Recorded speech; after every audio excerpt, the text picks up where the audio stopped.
on the ground. So he grabs it with his two left arms until they killed him.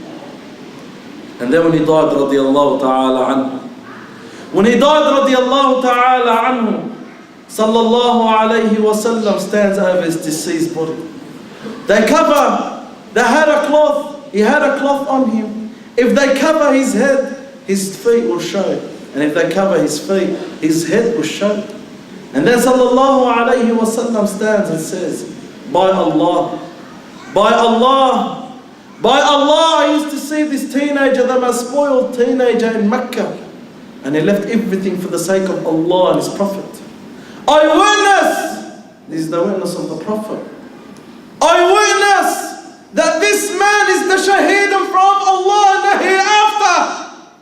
I witness that this man is the shaheed in front of Allah in the hereafter.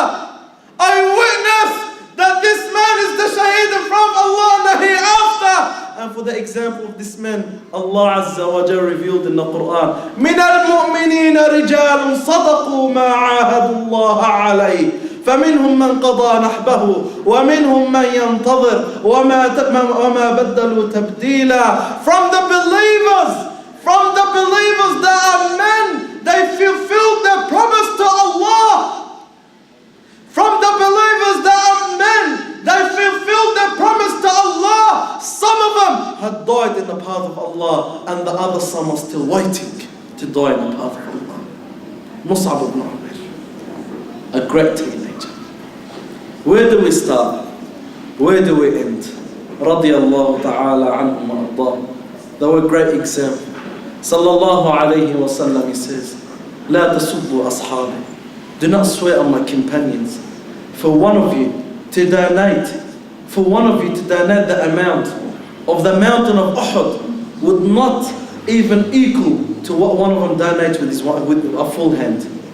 For one of you to donate the size, a donation of the size of the mountain of Uhud would not even equal to what one of them donates with his hand, or the amount of his hand. Radiyallahu ta'ala anhu wa ardahum. They were a great example. And radiyallahu ta'ala anhum, they had the great quality of taking on responsibility. They did not sit after the death of the Prophet alayhi salatu wasalam and say, that's it, this was on the Prophet alayhi salatu wasalam, now we could relax. Or this was on Abu Bakr, now we could relax. Or Umar could take care of it and now we could relax. And that's a sickness. That's a sickness that's been spread among us. That we all the time put the responsibilities on everyone else. He'll take care of it. He'll do it. He'll teach. He'll attend. He'll pray. What about you? What about you? Don't you ask yourself that question? Aren't you also responsible as everyone else? Aren't you also responsible as the companion radiallahu ta'ala anhum? Aren't you also going to be asked like them? Aren't you also going to be standing in front of Allah Azza wa Jalla like them? Ikhwani, let's take them as a great example for the responsibility. They took on great responsibilities. You take on a great responsibility. They took care of the religion of the Prophet ﷺ and continued the mission of the Prophet ﷺ after him. And they passed it on to you. The way that ﷺ passed it on to them, they passed it on to you. What are you doing about it? Have you thought about this? Has it came to your mind to say how much of a responsibility do I have into this deen? They passed it on to you. But the way they passed it on to you is after a long struggle and strife. After a long sacrifice. After a long blood. A lot of blood was shed for the sake of passing on this deen to us. And what do we do about it? Khabbab ibn Arat radiallahu ta'ala anhu narrates, and he says, at the time of persecution and torturing in Mecca, I went to the Prophet Muhammad sallallahu alayhi wa sallam, and he had his back to the Kaaba. So I told him, O Prophet of Allah, make dua or ask Allah to make things easy. Look at the situation we're in. We're getting tortured and persecuted day and night. So ask Allah to make it easy on us. So the Prophet sallallahu alayhi wa sallam got up in an angry mood.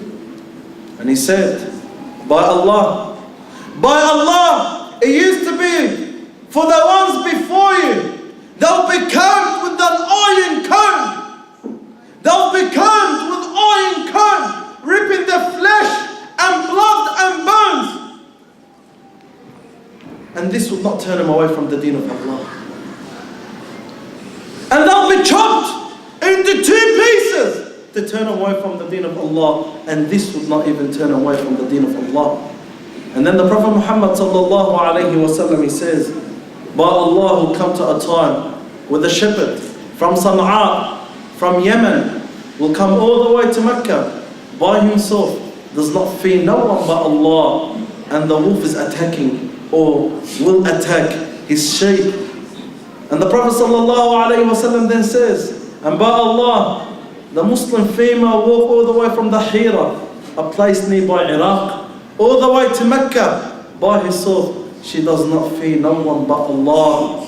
But you are people in rush and hurry. The deen does not come easy. The deen, the religion is easy. But for you to understand the reality of it, you must strive. You must sacrifice the way the companions radiallahu ta'ala anhum did. You must struggle the way they did. You must do what they did. You must go through what they went through.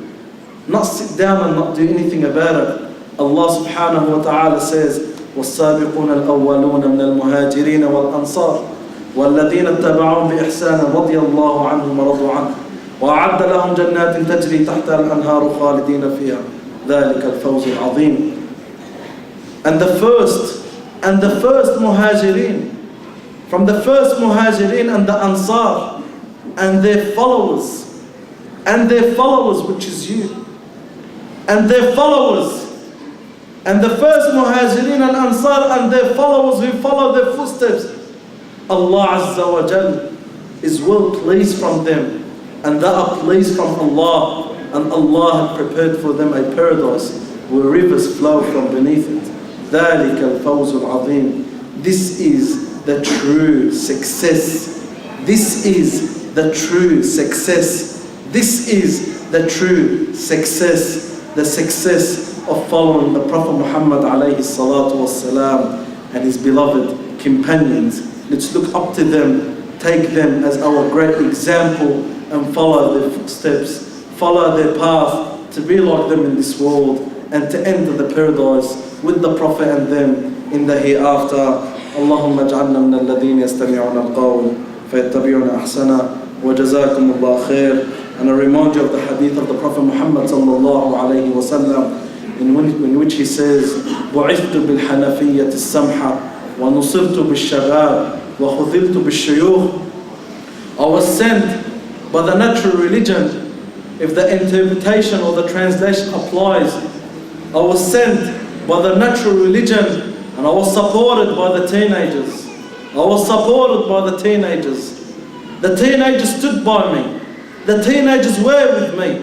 The teenagers sacrificed for me. The teenagers protected their lives. They protected me with their lives. And I was let down by the oldies. You are those teenagers. I ask Allah Azza wa Jal to make us like the companions radiallahu ta'ala anhum, and to follow their steps. وجزاكم الله خير. نمضي جنودا نجوب الوهادي نمضي أسودا لا نخشى الوغادي نمضي جنودا نجوب الوهادي نمضي أسودا لا نخشى الوغادي نمضي جنودا نمضي أسودا نمضي جنودا نمضي أسودا